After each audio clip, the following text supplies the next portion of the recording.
salvarci! Te l'avevo detto che non avrebbe ascoltato! Allora Trombino e Pompadour dovremmo salvarli noi! Cosa? Pensateci, ragazzi, che farebbe Brian Boitano? Escogiterebbe un piano per salvarli prima dell'esecuzione! Noi non possiamo fare niente, le nostre mamme sono troppo forti! Raduniamo tutti i ragazzi in punizione e fondiamo un'associazione nostra! Così potremo salvare Trombino e Pompadour!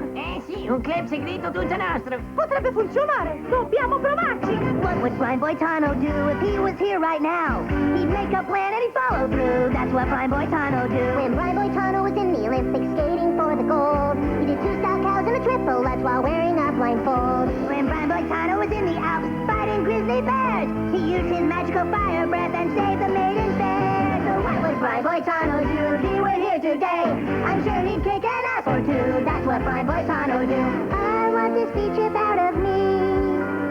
It has stunted my vocabulary.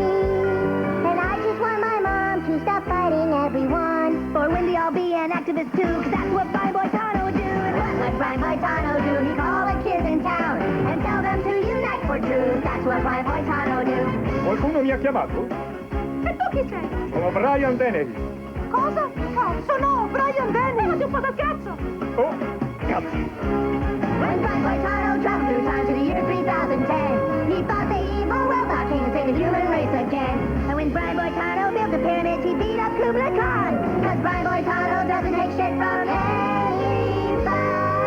So let's all get together and unite to stop our moms. And we'll save Chance and Philip too, cause that's what Brian Boitano do.